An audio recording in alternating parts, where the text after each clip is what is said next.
All right, so today I have on with me Greg Potter. So, Greg, do you want to introduce yourself? Sure. Yeah, my name's Greg. I've got a PhD in sleep diet and metabolism from the University of Leeds, and I work as content director at humanos.me. Yeah, so Greg, I've been following your work for a couple of years now, probably about 2 or 3 years, and I found you through humanos.me, the great website. Which would you call that, like a human optimization performance platform? Is that what you'd call it? Yeah, I'd say health and performance. Okay, perfect. And so you specialize specifically in sleep, and you're doing a paper on that right now. You're doing your PhD over in the University of Leeds, I believe. Is it? Yeah, I finished it back in June, actually. So I am now a doctor, just not the kind of doctor that helps Okay. people. So Dr. Greg right now, I can call you that. Yeah, I guess I so. wasn't actually aware of that, but congratulations that you completed that. So I must Thanks. be giving you a more formal introduction. So Greg, we're going to talk about today a few topics on sleep that some of the questions that I've got from viewers, from listeners that are pressing. So we're not going to go too in depth, but we're going to cover some of these topics that I feel will be beneficial for those who want to optimize their overall health, to bring their sleep and bring their overall quality of life to the next level. So the first question that we have today, Greg, is what is sleep? How much sleep do we need? And can you give a little bit of insight into sleep cycles?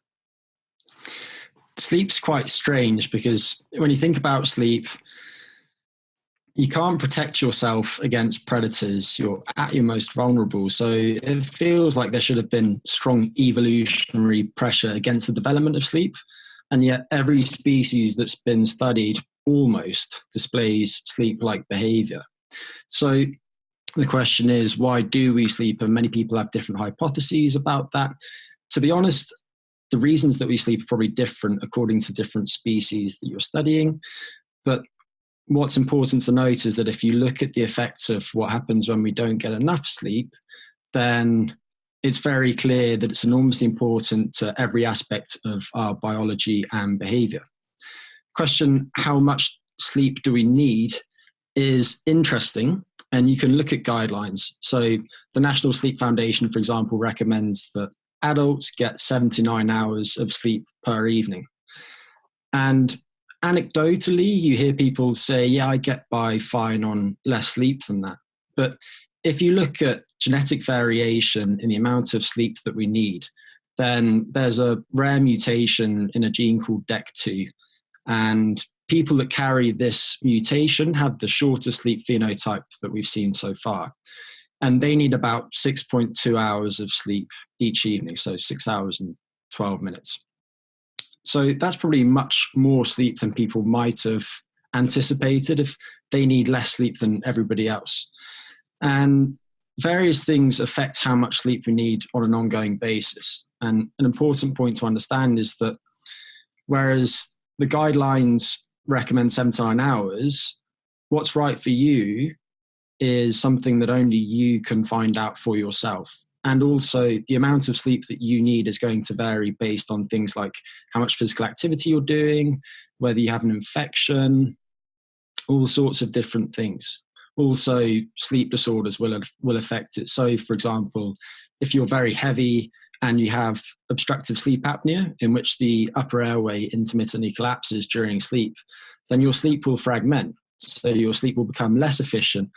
And for a given amount of time in bed each evening, you'll spend less time actually asleep, in which case you'd have to spend more time in bed to get the same total amount of sleep each evening.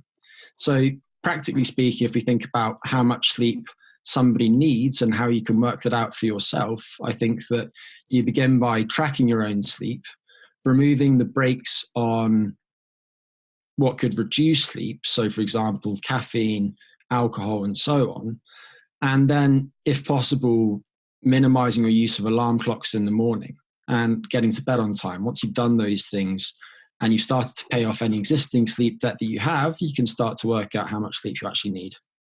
So you'd recommend that, or you'd advise that if you feel rested, you probably have had enough sleep. Possibly. What I would say is that an issue with prolonged sleep restriction. And when I say sleep restriction, what I'm referring to is getting some sleep, but less sleep than you absolutely need, is that there's a discrepancy between how impaired we feel we are and how impaired we objectively are. So there was a guy called Hans van Dongen. He did some research under the mentorship of David Dinges back in 2003. And they did some really nice experiments in which they didn't let people get enough sleep over a prolonged period of time. And what they found was that if they restricted people's sleep from one night to the next, people's performance almost got linearly worse over the period of a couple of weeks. But the people didn't feel like they kept performing worse. They felt like they got worse initially, and then after a period of time, their performance hit some threshold at which it stabilized. So some people, I think, aren't aware of how good they can feel when they're fully rested. They're so used to not getting enough sleep that they might think that that is just how they normally feel. But then if they go through a period in which they really try to emphasize getting better sleep, then after a while they realize that they've spent the last few years performing at a suboptimal level. Yeah, I get you. Yeah. So it's not that it's an acute noticeable thing, but it's just over time you kind of get used to not feeling as good. So you just think that's normal. Exactly. Oh, I get you. And then on from that, is there such thing as sleep cycles? So I've read about sleep cycles where you've had, we sleep in 90-minute waves. And if you actually sleep longer, but wake up in the middle of a sleep wave rather than the start or beginning, you could feel less rested than if you had slept less, but got a full sleep cycle in the full 90-minute cycle. Is that true? Is there anything to that? Yeah, so there is something to that. And we do go through sleep cycles that are about 90 minutes in length. Do you mind if I give a slightly longer answer to this question? Just because there are a few things back in there. Yeah. Okay, so we have different stages of sleep that we go through. We have 3 stages of non-REM sleep, and each stage is deeper than the previous one, by which I just mean that it's harder to wake somebody from it.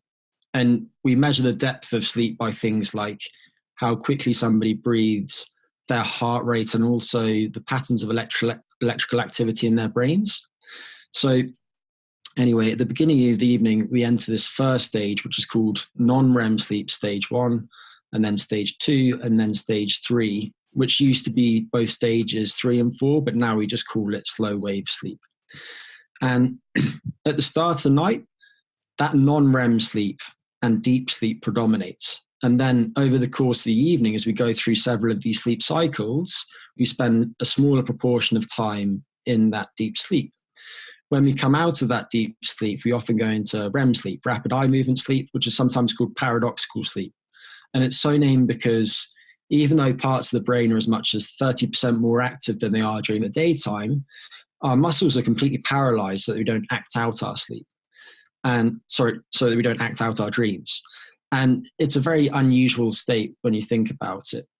And what's interesting is that humans have a higher proportion of this rapid eye movement sleep than any other primate, but we sleep less than any other primate. And it's unique in that the part of the brain that deals with rational thought basically goes offline. It's less well connected to other areas, and it gives your brain the opportunity to try to form new associations between all of these disparate sources of information in our lives. And for that reason, it's thought to be important to things like creativity. And we also know that if people don't get enough of that particular type of sleep, then their emotional regulation tends to be impaired too. So that's very important. So each of these different stages serves related but also distinct functions. And what should happen is that as the night progresses, we spend a high proportion of time in that rapid eye movement sleep, and then we would naturally wake up from that stage of sleep. And that's useful because during that stage, we've got increased metabolic activity in the brain temperature goes up, and for that reason, our brains are more warmed up for the day ahead.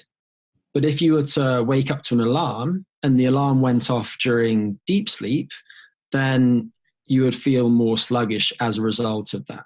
So this is one more reason not to use an alarm clock. Now, Could you No. possibly oversleep and then feel worse because you've slept that little bit extra and not woke up at the end of a sleep cycle? I don't personally think it's possible to oversleep. And Okay.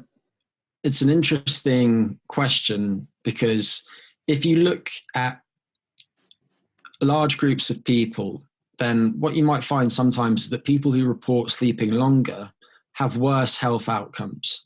So maybe, for example, they have higher rates of depression or obesity.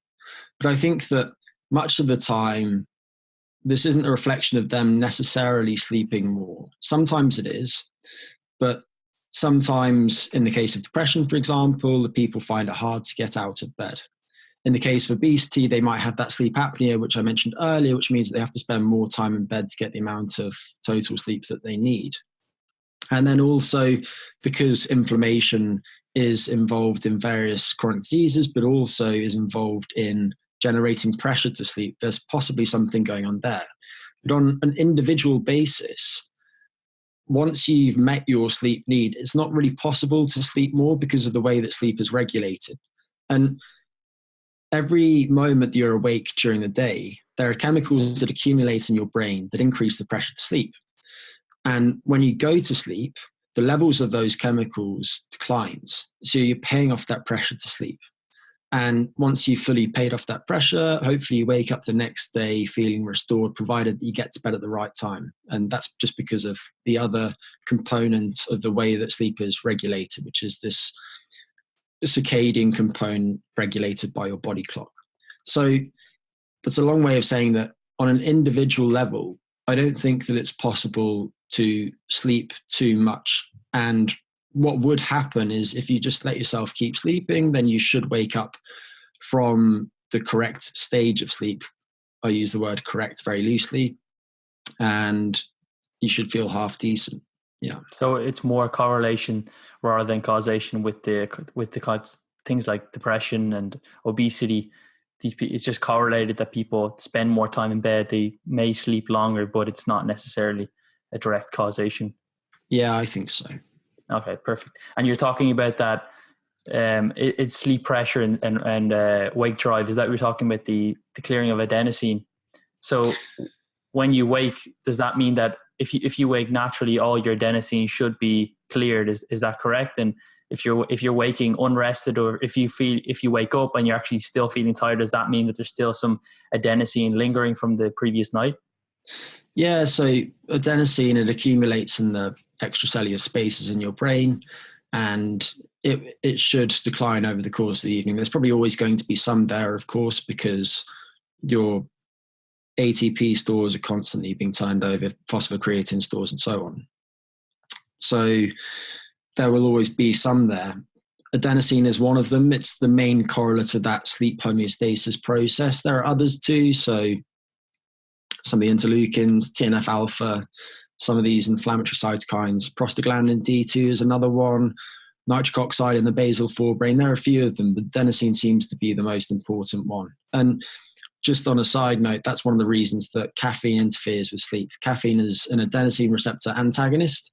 So it basically binds to the adenosine receptors in the brain, and it blocks the interaction of adenosine with them. So you don't feel as sleepy.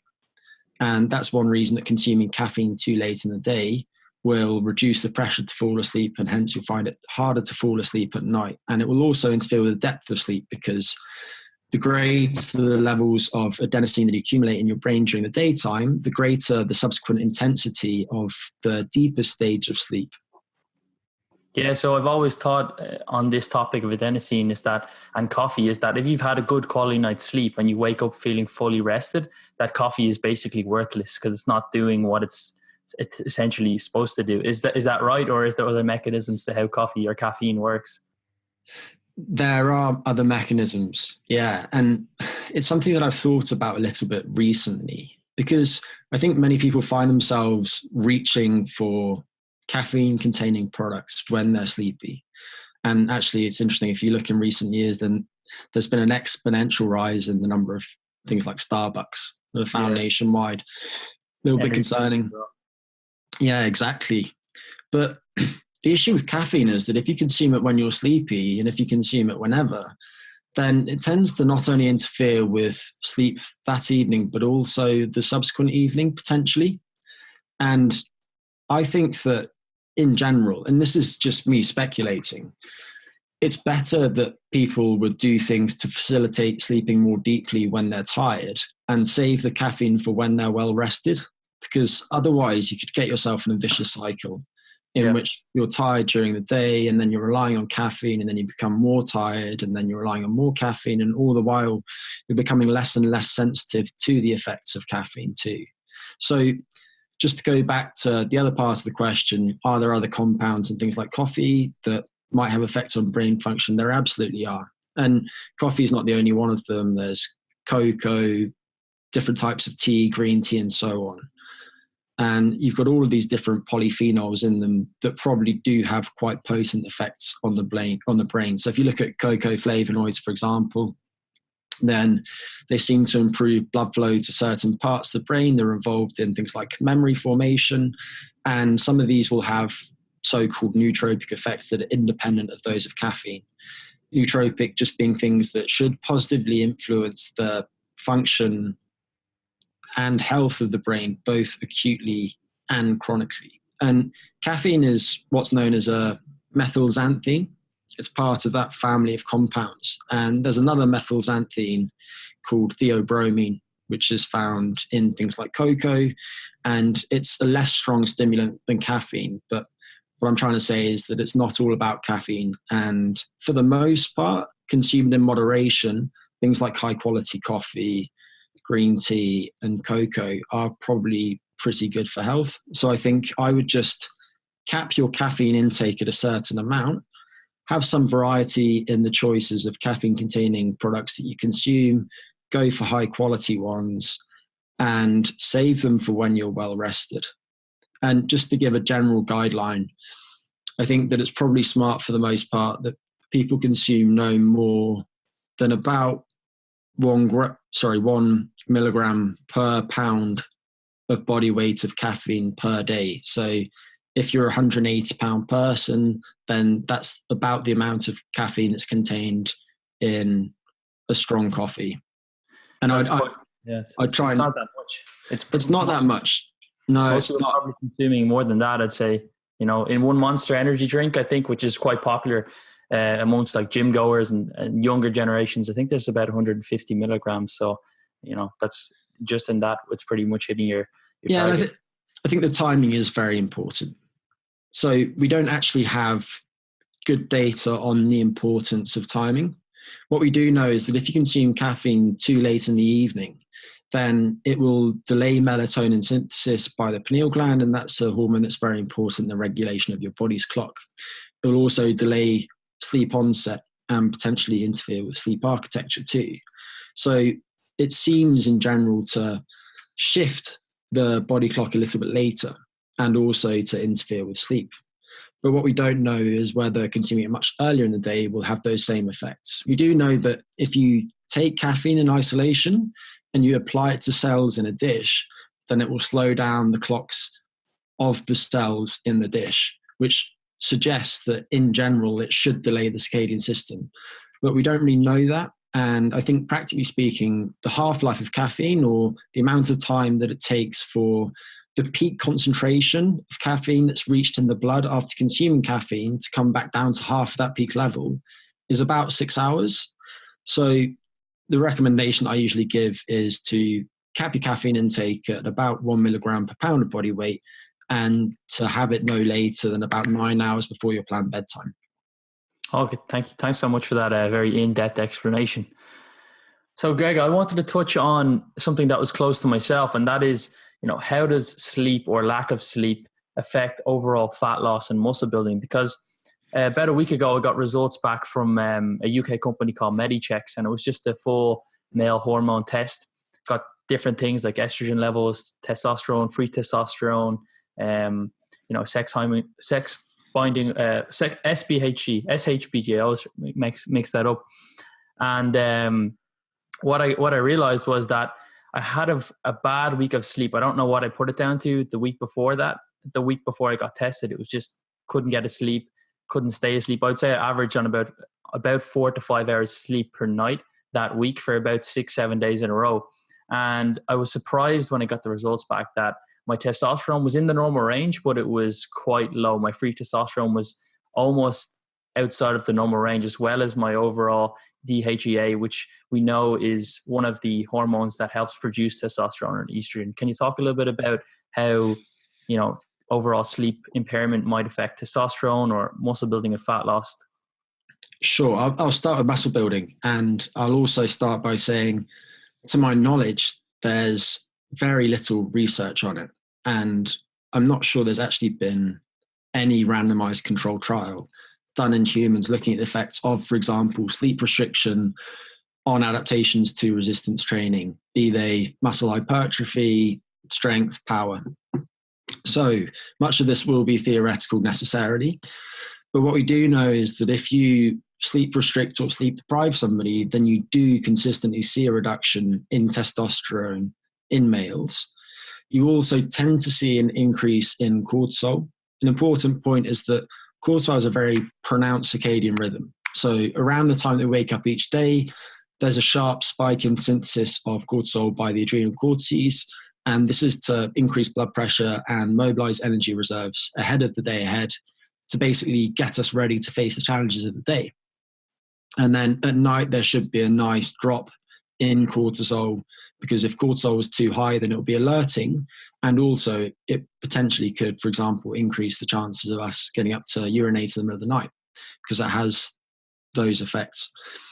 Now, in general, if you sleep restrict somebody, cortisol does tend to go up a little bit and the rhythm tends to flatten, which, if anything, would lead to less restorative sleep at night, potentially less energy during the day. And then because cortisol is involved in proteolysis or breaking down the proteins in muscles, could potentially lead to a loss of muscle protein or impaired gains in response to a resistance training program. I suppose the other factors to consider are that during sleep loss in general, you see an increase in inflammation, and some work in recent years has suggested that could have effects on muscle protein balance too.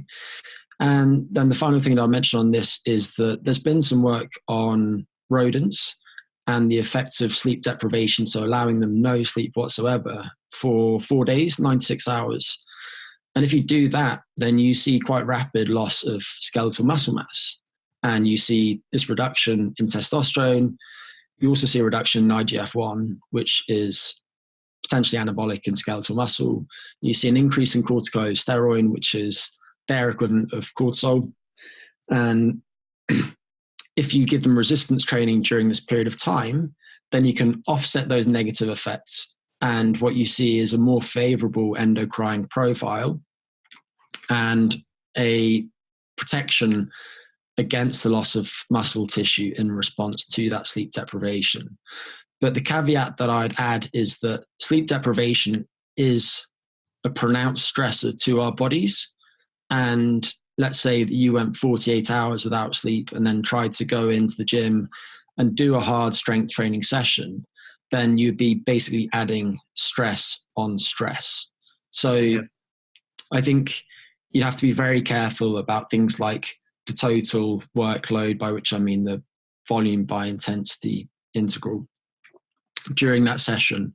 But it probably would help you retain a good body composition during a period of insufficient sleep. You just have to consider that you could be doing things like compromising your immune function during that time. What there has been work on is the effects of sleep loss on performance outcomes acutely. So if you look at endurance exercise, for example, then sleep deprivation tends to impair maximal endurance exercise performance, both during time to exhaustion tests at a fixed intensity, but then also during incremental exercise tests such as the VO2 max.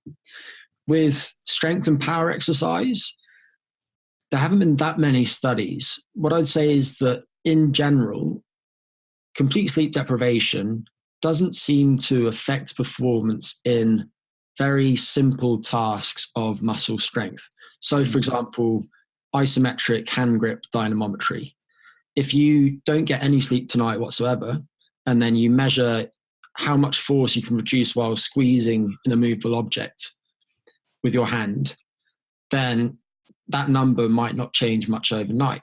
However, if you also looked at your performance in a complex multi-joint exercise that requires lots of coordination and lots of power, so for example, a clean and jerk or a snatch, then I think that you would see a drop-off in performance. And frankly, it would be stupid for example, an elite weightlifter to go a night without any sleep whatsoever, and then to go into the gym the next day and do lots of singles in a clean and jerk or a snatch or something like that. So I think that's important. And then also sleep deprivation tends to impair strength endurance in multi-joint exercises too. So there was a study published many years ago that looked at performance in things like the leg press and also single joint exercises like bicep curls. And what they found is that if you take a submaximal load, so for example, 70% or 80% of 1 rep max, you perform as many repetitions as you can to exhaustion, then performance in exercises like curls doesn't seem to be affected that much. But performance in the more complex exercises such as leg presses might well drop off after sleep loss. Now, sorry, this is a really long question, but do jump in here if you... Sorry, I was just going to jump in and say, when you talk about sleep deprivation, do you have a kind of a soft threshold of what that is, or is sleep deprivation just no sleep at all? Yeah, so it's used slightly imprecisely by many people. When I refer to sleep deprivation, I'm talking about absolute sleep deprivation, because deprivation is not having anything of something, right? Sleep restriction is getting some sleep, but not getting complete sleep. So if you need 8 hours of sleep and you're only allowed 7 hours of time in bed, then that is sleep restriction. Sometimes you'll hear people say things like partial sleep deprivation, which means restriction. In my mind, that's sleep restriction. Yeah. So I guess where we're at is that we probably don't have a ton of information or research on sleep restriction. It's either just, good quality sleep or else sleep deprivation, which is probably not as common as we think. We often see people in general population, massively across the board, people get or have sleep restriction. They probably don't get enough sleep, but there wouldn't be many people that just don't sleep at all. That would be more the rare case. Yeah, and I probably should have been slightly more precise in what I was saying earlier. So the tests of strength endurance that I mentioned, that was sleep restriction. Okay. The tests of maximal endurance exercise performance, that was sleep deprivation. And in general, what you tend to see is that the effects of sleep deprivation are much the same as those of sleep restriction, but just slightly more pronounced. So I believe restriction is it's something below 6 hours, or it depends on the actual study itself. It's not defined. Yeah, it's just anything less than the amount of sleep that you need on a given evening. That's how I personally would define it. So if you need 8 hours and you get 7.5 hours, then you've had 30 minutes less sleep than you need. And that is a form of very mild sleep restriction, but it is still significant over time. I get you. And I wanted to touch on something that was quite interesting. You talked about how different hormones are affected when you're actually sleep deprived. And I used to be a big fan of the Mr. Olympia a couple of years ago. And I used to read the Flex magazines, the muscular development magazines. And I remember someone talking about, it's quite obvious and it's not unknown that the Mr. Olympias, they use a lot of drugs. And they're saying that Phil Heath, for example, who was the Mr. Olympia at the time, he probably didn't need, he was talking in an interview about how he'd only sleep like 4 or 5 hour nights of sleep. And people were saying, well, yeah, he doesn't need as much sleep because of the exogenous drugs, such as insulin growth, like factor 1 and growth hormone that he takes in super physiological doses. Is it true then, would that actually make sense that because he's using these hormones that he wouldn't need to have as much sleep? So maybe in the future, if we're looking to try and maybe hack our sleep, I'm not saying it's safe now, but if you're the ultra rich can potentially take mass amount of human growth hormone and not sleep as much. Okay, so I won't hold you to your word on this answer, by the way. Yeah. So one thing is that when you have somebody who is in a state of very low energy availability, such as somebody in the latter stages of contest prep, they're going to find it hard to sleep. Because if you just think about it from an evolutionary perspective, then if you don't have enough energy available to you, then you can't support your ability to produce offspring. And for that reason, there's going to be a strong drive for you to get up, go out, find food, return your endocrine status to something remotely normal, and then you're going to go out and procreate and pass on your genes. So if you strongly restrict somebody's energy intake for a prolonged period of time, then what you routinely see is that somebody's sleep tends to fragment. And then because the effects of sleep loss are to stimulate appetite, which is the other part of the original question, which I was going to get to at some point and we'll come back to, people will go out and find food and do so instead of spending more time sleeping. Now, can you use exogenous hormones to override the effects of sleep loss on your own endogenous synthesis of those hormones? Obviously, I don't know, and I don't know if that work has ever been done. I suspect it probably hasn't. Probably illegal, or it's just not ethical to test such amounts of growth hormone or IGF-1, which are controlled substances, I guess. Yeah, and you just have to consider the health effects more generally too of taking those, because all hormones aren't the same in this respect. So, for example, if you look at melatonin, you take exogenous melatonin, then it doesn't actually strongly affect your body's own endogenous synthesis of that hormone. But if you go out and you take some form of testosterone, you go out and you take dianabol for a few weeks, then you'll pretty rapidly shut down your testes synthesis of testosterone. And that's not a good thing. It might take you a long time to return your endocrine function to what it was before you started taking anabolic steroids. So I think that realistically, you'd probably be shooting yourself in the foot with respect to your health by not getting enough sleep. And then you'd be taking these anabolics and so on, potentially other hormones that have effects on body composition, such as growth hormone, which, as an aside, isn't really anabolic in skeletal muscle. It does stimulate the synthesis of new connective tissue, for example, and that can be useful because when somebody takes anabolics, what tends to happen is they end up growing big, powerful muscles, but the joints and tendons and so on don't quite keep up, and that predisposes them to muscle tendon unit injuries. So it can still be useful. It just doesn't seem to have a strong effect on skeletal muscle mass. But anyway, if they take those, then they can tank their body's own production of those hormones, and then coupled with not enough sleep, I think that their health would probably deteriorate pretty quickly. So you don't see a day where we're supplementing with these exogenous hormones to try and basically get some time back in the day, no matter how much money or how much, or how wealthy you are. It's more, it would probably be the case where by taking these hormones, you're actually affecting other parts of your health, like your own production of hormones, and end up shooting yourself in the foot, per se. Yeah. And honestly, the only compound that I have any interest in for its potential effects on reducing the amount of sleep that we might need is creatine monohydrate. It's very interesting. That might be a surprise to some people. The reason comes back to adenosine. So if you consume creatine monohydrate, then you boost stores of phosphocreatine in your skeletal muscles, and this provides an energy substrate for high power, short duration activities such as doing a 10-meter sprint, for example. Now, it also boosts the phosphocreatine stores in your brain, and this can have therapeutic implications. So, for example, there was a study that was published a few years ago. It's very interesting, on women with treatment-resistant depression. So these women have taken regular depression drugs, so for example, selective serotonin reuptake inhibitors, and they haven't responded to them.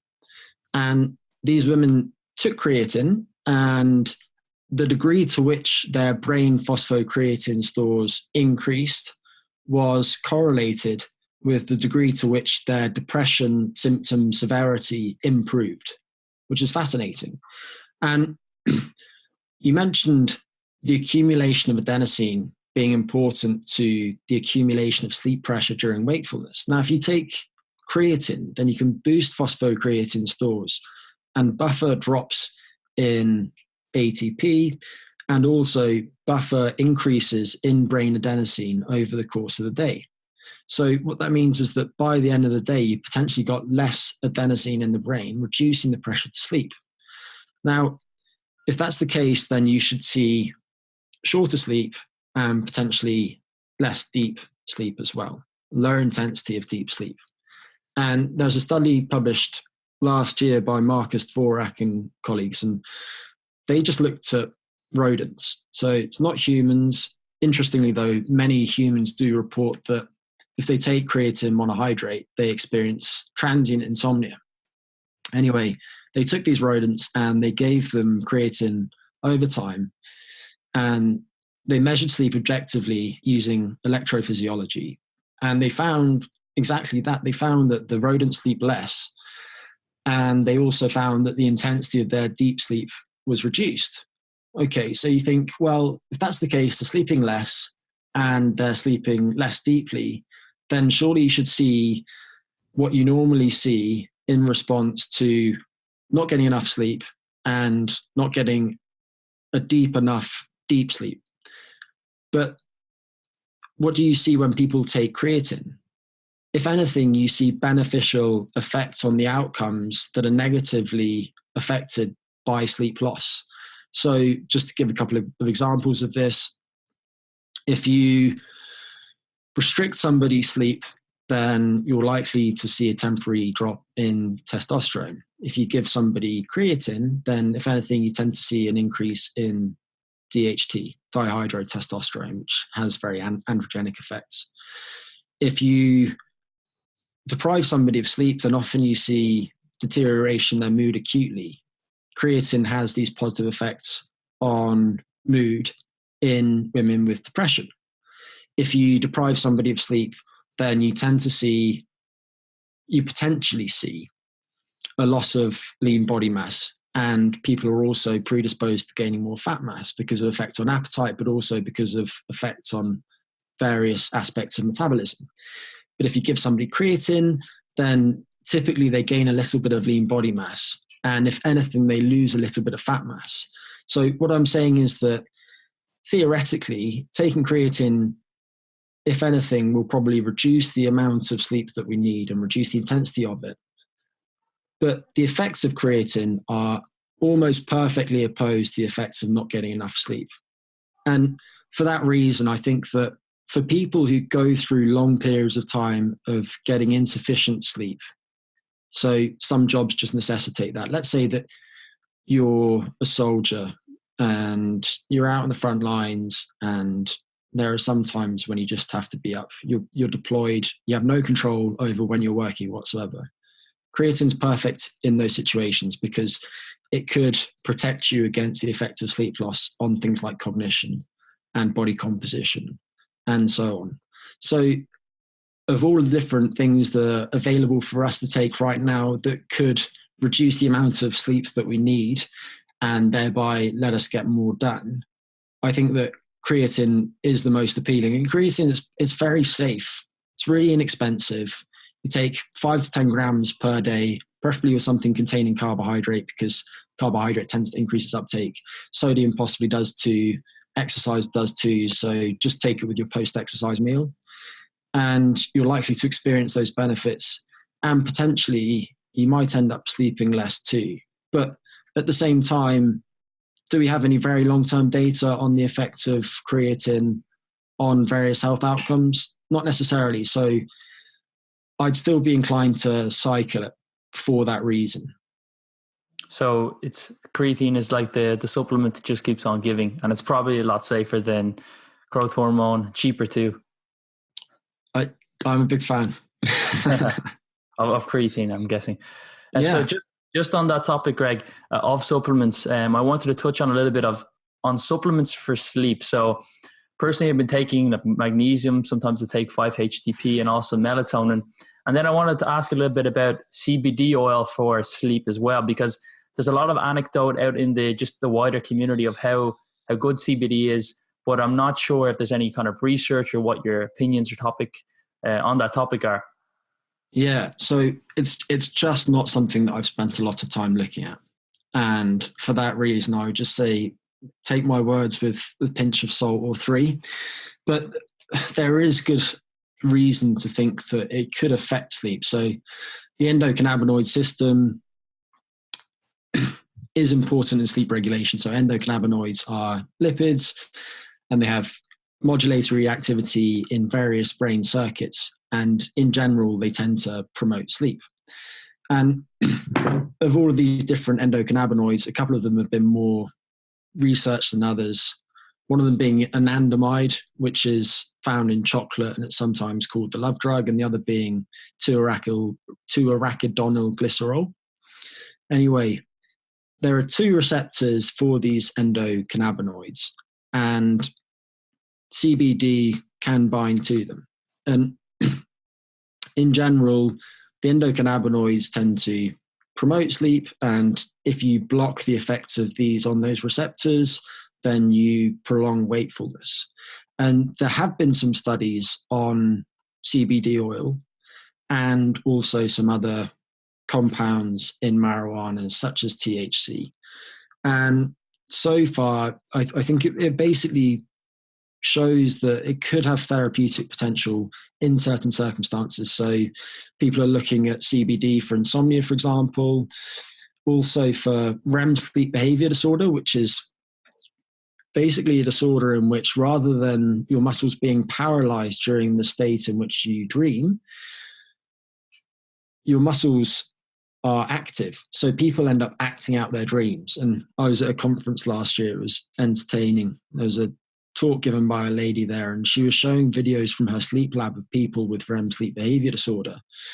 And it was things like a lady sitting up in the middle of her bed in the nighttime and pretending to have a cigarette, but being fast asleep. So anyway, CBD, it might have some use in that particular condition. THC, it's been shown that it could potentially reduce the amount of time that it takes us to fall asleep. But also a potential issue is that it could influence our ability to generate sleep in the long term. And this is a problem with many different compounds that do affect sleep.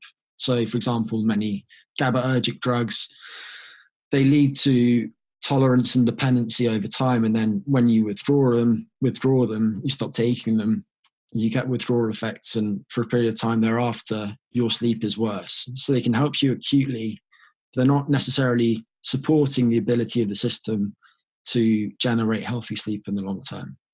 So anyway, I think there's much more work to be done on these compounds. And also people are looking at various different synthetic cannabinoids too for potential effects on sleep. But so far, first, I haven't spent enough time looking at the sleep studies that have been done on them. But second, because of the heavy regulation of them, until recent years, really, in many parts of the world, I don't think that the quality of the research is necessarily that high to date. So I would say take interest in people's anecdotes of using them. Bear in mind that we don't know that much about them. And for that reason, I personally have reservations. And in general, I'm not a massive fan of supplements for sleep. I'm not terribly impressed by much of the research that's been done on them. Sometimes it's just a question of people not having enough money to fund good studies, and the studies therefore being quite flawed. So you wouldn't have any personal recommendations for supplements for sleep? Is it just, you just do it kind of, I suppose, naturally, without the use of anything like magnesium or melatonin or anything like that? Tryptophan. I think a couple of them can be useful, but I wouldn't say that they're essential. So melatonin is something that you can definitely take. If you're going to take it, then I'd take 300 micrograms an hour before sleep. Probably in an ideal world, it'd be a combination of a regular fast-acting formulation and then also a slow-release formulation too, which are available. There's a product called Circadian, which is made by Neuron Pharmaceuticals out in Zurich. They have a good product, and it's prescribed for people with sleep maintenance insomnia. So they can get to sleep in the first place, but they can't sustain their sleep. Anyway. So melatonin it can have a different kind of releasing time. So you can, does that actually make a difference, or is that actually just I always thought that was a marketing gimmick, but it's true, is it? Yeah, it is true. It is true. And the half-life of melatonin is quite short. I think normally it's about 45 minutes or so, whereas the half-life of this slow release formulation, off the top of my head, is closer to 2 or 3 hours. I can check that for you, and somebody can correct me if I'm wrong, but it is significantly longer. And anyway, taking melatonin for some people will improve their sleep. And there was a meta-analysis done a few years ago of various different types of studies, but they were all randomized controlled trials.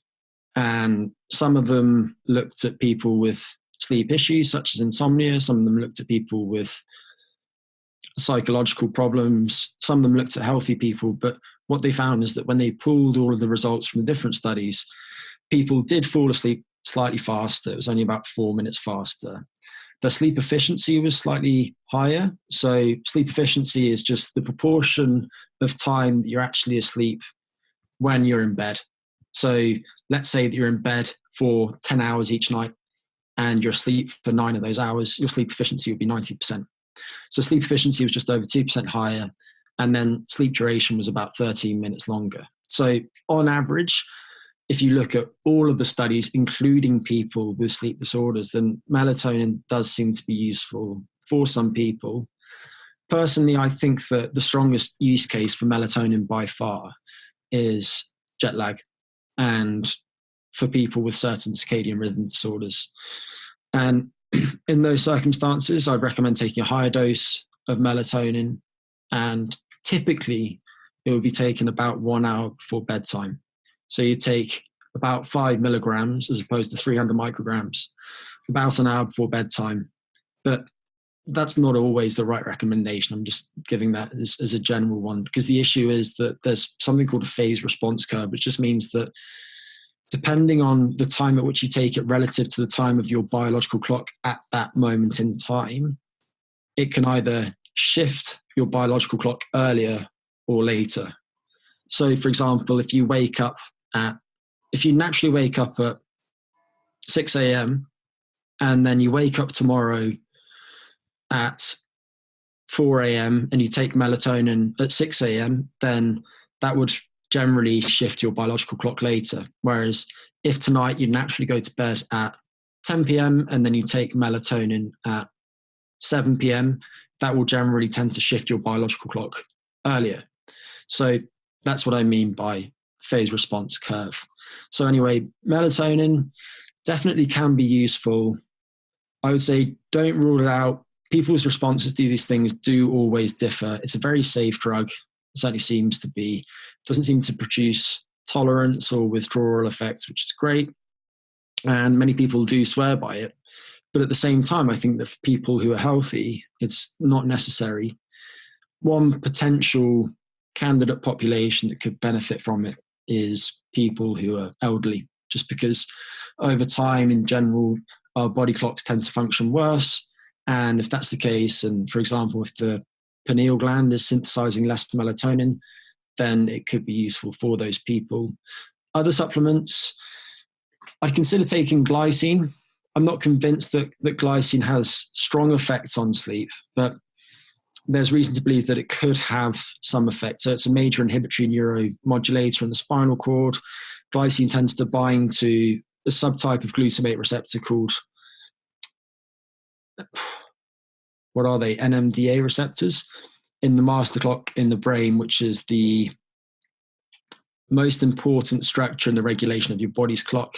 And when it binds to those receptors, it results in vasodilation of peripheral blood vessels, so blood vessels near the skin, and then that helps you lose heat, and that's important to falling asleep and also to the depth of sleep too. And there's been some work done so far showing that it could reduce the amount of time that people take to fall asleep and also the amount of time that it takes them to get into deep sleep.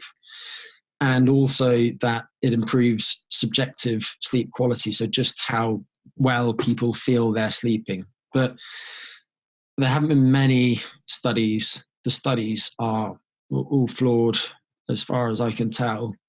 And I would just say that there are likely to be no real downsides taking glycine. It is good for other aspects of our health. It's one of those amino acids that many people probably get a lower portion of than they should do.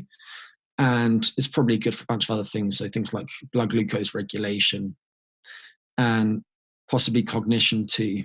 So I wouldn't be afraid to take 3 grams of that an hour before bedtime. It tastes like sugar too, and it's inexpensive and it's very well tolerated. People can take up to about 45 grams without any ill effects. So I don't see that being a problem, but at the same time, it's by no means a necessity. And then there are so many other compounds that you could take for sleep. If you just think about neuromodulators, then you could try and increase signaling through neuromodulators that are involved in sleep promotion, or you could try and sensitize the receptors of those neuromodulators.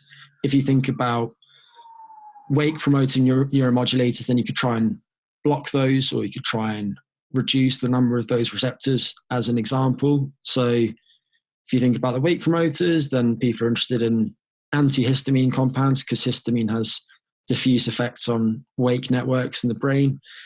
If you think about the sleep networks, then all of these different GABAergic compounds are of interest, and there are various different plant compounds that have those properties. So things like valerian, lavender, lemon balm, there are tons of them.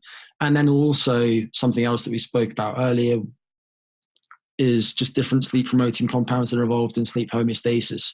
So adenosine being one of them, but then also other things like prostaglandin D2. So you could take certain fatty acids that are precursors of that, such as,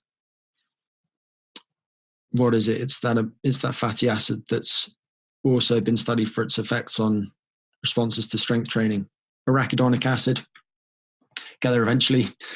And there are a bunch of other ones too. So there are all these different things that you could do, but I don't think that there are many studies that have been well conducted to support the efficacy of many of these different supplements. And if anything, I would default to melatonin and glycine. But I think that for most people, there are low-hanging fruit when it comes to improving sleep that people should attend to way before they start considering taking supplements. Oh, thank you for that extensive answer. It's very helpful. Surprising, I never thought of glycine as being one of the supplements that you would have recommended in terms of potentially improving sleep. And finally, Greg, I wanted to touch on your expertise on nutrition in terms of the circadian rhythm and how we should potentially be eating in terms of optimizing that. And then on from that, some advice given by Jordan Peterson. So we know him as he's pretty big now on the online community, but he said in an older video that one of the things that he's used anecdotally to cure anxiety from a lot of his patients, or for a lot of his patients, is getting them to have a high protein, high fat, very low carbohydrate meal as soon as they wake up, and making sure that that's the primary focus. And he said that simply by doing that they reduce their anxiety. Now that's anecdotal evidence, and you've done some research, I know, on fasting. So what is your overall opinion on how we should be eating in terms of our sleep wake cycles, and then just optimizing our overall health? Yeah, that's a huge question. Yeah. Okay, so so I'll try and address the Jordan Peterson one first. And the first thing I'll say is that I have no idea. So I think that he has many useful things to contribute. And I haven't read his book or anything like that. I've listened to some conversations that he's had with people like Sam Harris, but that's about it. And I know that he enjoys a carnivore diet himself, and his daughter, who I think has an autoimmune condition, has benefited from it, which is very interesting. Anyway, regarding the idea of using an enormous high fat, low carbohydrate, or just high protein, low carbohydrate meal early in the day, what I would say is that if doing so reduced the proportion of total daily energy intake that's assigned to meals later in the day, then it could make sense, because what's been shown recently is that if you have people who consume a fixed number of calories each day, say macronutrient composition and so on, but you assign a large proportion of those calories to the final meal of the day, then you see a reduction in parasympathetic activity in the autonomic nervous system that evening, which could potentially interfere with restorative sleep.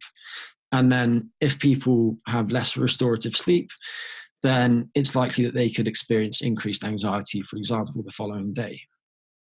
So that really is my only thought on it. There are probably many other things that we could explore, but I'm not sure that I'm willing to go there right now. And I think also it's worth spending a bit more time on the other question of chrononutrition, as some people would call it at large, which is just the idea that what we consume influences the function of our body's clocks, but then also our body's clocks and an understanding of them have important implications for the best time for us to eat. And if we think about the latter first, then during the daytime, by which I mean the biological daytime, by which I mean when melatonin synthesis is low, our bodies are primed for food and physical activity. And this is an important distinction to make. So biological daytime versus biological nighttime. Because I think sometimes you hear people say things like, don't eat after 8 p.m. And the problem is that your 8 p.m. isn't necessarily my 8 p.m. And the best measure that we have of the timing of somebody's body clock is melatonin production by the brain.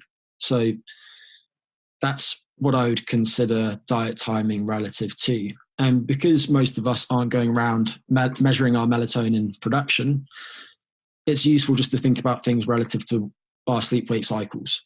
And the starting point that I generally use is don't consume any calories until at least half an hour after you would naturally wake up in the morning. So if you naturally wake up at 7 a.m., then I'd wait until about 7:30 a.m. to eat your first meal. And it comes back to what I mentioned earlier about cortisol spiking sharply in the morning, because cortisol tends to have effects that reduce insulin sensitivity. And also, if you wake up to an alarm, for example, then it's likely that you'll still have lots of melatonin in your bloodstream. And melatonin inhibits glucose-stimulated insulin secretion by the pancreatic beta cells, which means that if you consume carbohydrates in the presence of melatonin, then you're likely to not store those where you would want to store them, for example. And then on the other side of the day, I'd suggest that people finish their dinner by at least 2 hours before bedtime. The reason being that typically you see an increase in melatonin synthesis at around that time. So starting point, wait until at least half an hour after you naturally wake up for your first meal and finish your dinner by at least 2 hours before bedtime. Now, if we then think about that period, that's the biological daytime in between those two time points. And what's interesting is that if, for example, you look at the number of calories that we burn in response to a given amount of food, which is so-called diet-induced thermogenesis, the increase in metabolic rate that's present for several hours after consuming food, then it's higher in the biological morning than it is in the biological evening. So in general, it makes sense to put more of your calories early in your waking day. Insulin sensitivity is highest during the biological daytime. So if you look at the individual fat cells in your body, for example, then they have their own intrinsic rhythm in insulin sensitivity, which is highest during the biological daytime. Your fat tissue produces a protein hormone called adiponectin, which has insulin sensitizing effects, and production of this is highest at around midday.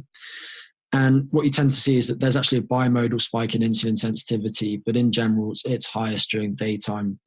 There's a spike, I think, around midday and another one later in the afternoon. So it makes sense to put lots of food in the early part of your day and until the mid-afternoon. And then at night, as I mentioned earlier, consuming a large proportion of your food at dinner time tends to reduce parasympathetic nervous system activity, which could interfere with sleep.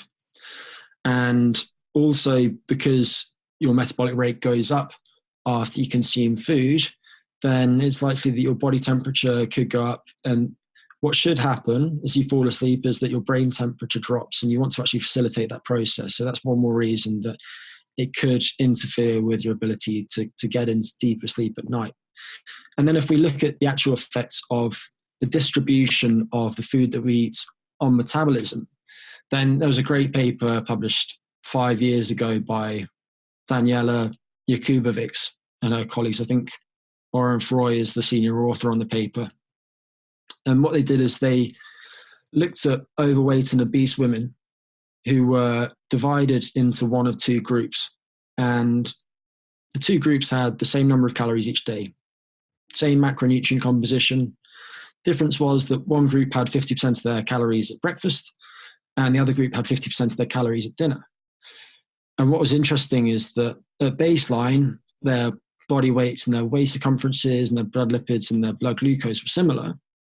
But by the end of the study, the group that assigned more of their calories to breakfast had roughly twice the increase in weight loss, twice the increase in the number of centimeters lost off their weight lines, and they had better improvements in blood glucose regulation and blood lipid regulation too. So that was one very important study in my mind. Another point that's worth mentioning is the importance of consistency. There's a guy at the University of Nottingham called McDonald who's done lots of cool work on this. And what he's shown is that more consistent meal patterns are important to various metabolic health outcomes. So there was a paper published a couple of years ago. Al Hussein is the first author on the paper in the American Journal of Clinical Nutrition. And they divided young women into two groups. And one group for 2 weeks consumed a varying number of 3 to 9 meals each day. And the other group consumed 6 meals each day. So the total number of meals consumed during that 2 week period was identical. It's just that one group was very consistent. And the consistent group, they had higher diet-induced thermogenesis, they had lower hunger, and they had greater improvements in blood sugar regulation over that time. So consistency is important too. So to summarize those points, I think assign a large proportion of your energy intake early in the day, be consistent in your meal patterns, eat your food during the biological daytime. Going back to the caffeine point earlier, I would say cut your caffeine intake by 9 hours before bedtime. Alcohol tends to interfere with sleep too. So cap your intake at a couple of units each day by about 3 or 4 hours before bedtime, and 2 units is about a beer or a medium glass of wine. The effects of caffeine on sleep are interesting. The effects of alcohol on sleep are interesting in that alcohol does seem to reduce the amount of time that it takes people to fall asleep. And it increases the proportion of time that's spent in deep sleep early in the evening. But then later in the evening, sleep fragments, breaks up, quality deteriorates, and then it has numerous negative effects the next day. But also alcohol strongly disrupts many aspects of the function of our body's clocks. So alcohol, I think, try and reduce your intake and consume it relatively early too. And I'm just trying to think if there's anything else to factor in. The other thing would probably be to consider your physical activity too. So you're in good shape, you go to the gym. Let's say that you train in the afternoon, because in the afternoon, your body temperature is at its highest. For most people, that's somewhere around 5 p.m. At that time of day, the signals that your brain sends to your muscles to contract will travel faster. The synovial fluid in your joints will be more viscous. And because the temperature of your muscles is higher, various enzymes that are involved in the breakdown of energy substrates will work more effectively too. And because of all those different factors, you'll be a little bit stronger and more powerful at that time. And actually, I think there has been some work published relatively recently showing that over a period of time, training in the afternoon versus training in the morning led to greater improvements in adaptations to resistance training exercise.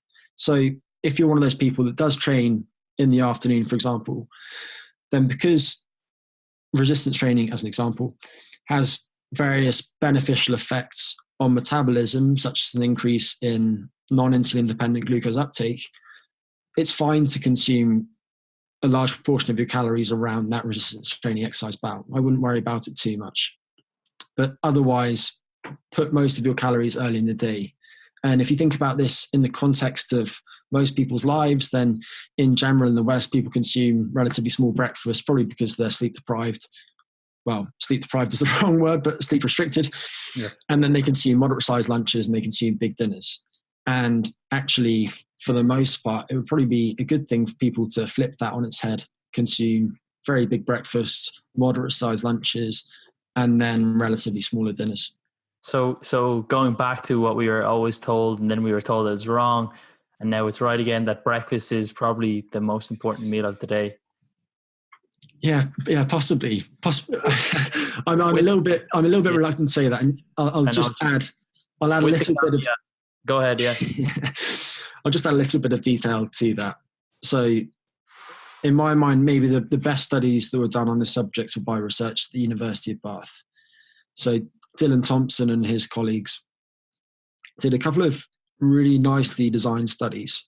One of them was done in lean, healthy young people, and one of them was done in obese young people. And both studies had people divided into two groups for a period of 6 weeks. In one group, they consumed no calories until at least midday. So that was the breakfast skipping group. And in the other group, they consumed at least 700 calories by 11 a.m. in the morning. So that was the breakfast group. And then at the end of the study, they did very comprehensive measures of things like physical activity, energy expenditure, various cardiometabolic health outcomes, all sorts of different hormones, leptin and so on. And what they found is that there was very little difference between the two groups, because what happened is that in the lean people, those who skipped breakfast ended up moving around less in the morning. So their physical activity, energy expenditure was lower. And as a result, their energy balance over the course of the day was scarcely affected. The only difference was that their blood sugar variability in the afternoon was higher. And then in the obese people, the differences were less pronounced. But again, in this instance, their insulin sensitivity was worse in the afternoon compared to those who consume breakfast. And just to add one more comment, there's been a lot of push in recent times for people to try time-restricted eating, is what I would call it. And breakfast skipping is, of course, one form of time-restricted eating. And the point is that if you give mice, for example, restricted access to food, so instead of having access to food around the clock, they're only allowed access to food for a limited period of time during the daytime, their daytimes each day, which actually be the nighttime because they're nocturnal, then in those restricted feeding conditions, they experience all sorts of health benefits. So there are many people that are now saying, oh, you should try time-restricted eating. The problem is that those studies, so the breakfast skipping studies, for example, they don't show that time-restricted eating is necessarily beneficial. And I could speak about some other studies that are relevant too, but actually I'll probably leave it at that for the time being. And I think those points that we touched on earlier are the most important ones. Yeah, so we know that overall calories are going to be the most important factor in terms of your health, in terms of making sure that you're not in a long-term calorie surplus. But looking beyond that, if somebody wants to optimize their health beyond that, they should focus on the points that you gave and try and move their overall calories to earlier in the day when we're more awake. Perfect. Yeah. Oh, Greg, well, thanks a million for coming on today. We went way over the 30 minutes that we allocated. I'm long-winded. But how can we find out more information from you? Because I know originally when I had heard you first on, I think it was Danny Sigma Nutrition podcast, that's how I found, I listened to the podcast. I found out a lot about it. I really enjoyed it. And I went to look for more information and ended up joining up the site and getting you on here today eventually. So how can we find out more information about you and what's down the road for Greg? Yeah, I'd say come on over to humanos.me, and there what you'll find is basically a platform that's designed to help you feel and perform at your best each day. So the idea is that instead of having many different apps on which to track your physical activity and your sleep and your diet and so on, we try and compile all of that in one place. So in this one place, you can find out, what do I need to do to be healthy and to improve my performance? And then, am I engaging those behaviors? The platform itself synchronizes with different wearable devices such as Fitbits. And then eventually also, is it working? So probably in 2019 is when we'll get to the point where we start better addressing that question, because the issue is that there are many different things that you could look at to try and assess your health, but it's not actually that clear which ones of them are most useful and also cost effective, for example. So there are all these different omics tests that you can get now. You could go out and you could get your 23andMe, you could do metabolomics, you could look at your epigenome, whatever it might be. And these are very sophisticated and potentially useful tests, but I'm not sure that our interpretation of them right now is up to snuff. So anyway, eventually we will start to address that on the platform too. So how can people best track their health in a useful way? But that's what we do. And the way that I contribute to the website is mostly content creation. So in terms of what I should do to be healthy, we create things like online courses, how-to guides on various subjects. So one of them is chrononutrition, but then also people can get blogs and podcasts which are available for anybody to read or listen to respectively. And also you can sign up and get access to some features of the platform for free at humanos.me. But for your listeners or viewers, they can come and check it out too and use the code HEALTHMASTERY, and they'll get the first month of pro access for $1 instead of $9.99 too. That's great, Greg, and thanks. I'll leave all the notes and links in the descriptions of the various platforms, and all your links to your social profiles, and any way that people can contact you. So thanks again, Greg, for coming on today. It was very helpful, and I'll talk to you next time. Yeah, no worries.